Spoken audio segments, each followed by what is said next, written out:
வணக்கம் மக்களை, சற்றுமுன் கிடைத்த தகவல் ஒன்றை பார்க்க போகிறோம். விருதுநகரில் நடந்த தேர்தலை எங்களால் ஏற்றுக்கொள்ள முடியாது. திடீர் தகவல். இந்த ஒரு தகவலை பற்றி தான் நாம் பார்க்க போகிறோம். தகவலை பார்ப்பதற்கு முன்னதாக நீங்கள் நம்மளுடைய சேனலை சப்ஸ்கிரைப் செய்து வைத்துக் கொள்ளுங்கள் மக்களே.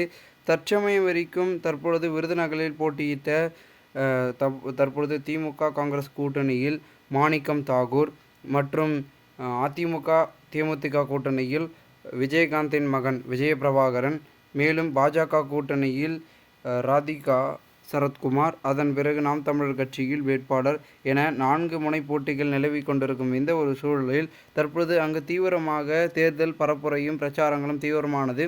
அதன் பிறகு விருதுநகரில் மிக பிரம்மாண்ட அளவில் பெரும் வாரியாக வாக்குப்பதிவு செய்யப்பட்டு வாக்கு எண்ணிக்கை என்று எதிர்பார்ப்பை ஏற்படுத்திய நிலைமையில் தற்பொழுது அன்று தீவிரமான முன்னிலையில் விஜயபிரபாகரனே இருந்தார் என்பது குறிப்பிடத்தக்கதாக இருந்தது.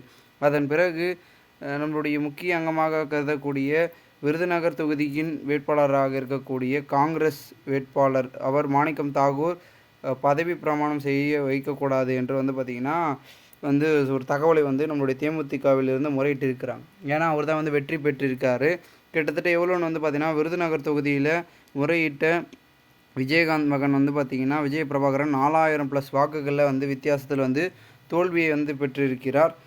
இந்த நிலையில் தற்பொழுது வாக்கு எண்ணிக்கையில் முறைகேடு நடந்திருப்பதாக நம்முடைய பிரேமலதா அவர்களும் பார்த்திங்கன்னா வழக்கு தொடுத்த நிலைமையில் மிகப்பெரிய அளவில் பார்த்திங்கன்னா இது சிக்கலாக இருந்து கொண்டிருக்கிறது என்றே பார்க்கப்படுகிறது.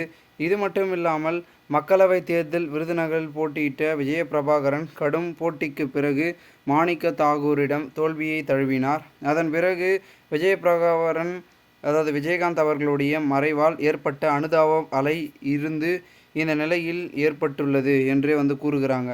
அதனால் 2024 சட்டப்பேரவை தேர்தலையே அவர் நம்பியிருப்பதாகவும் அந்த தேர்தலில் அவர் அதிகப்படியான வாக்குகளை பெறுவார் என்று கூறப்படுகிறது.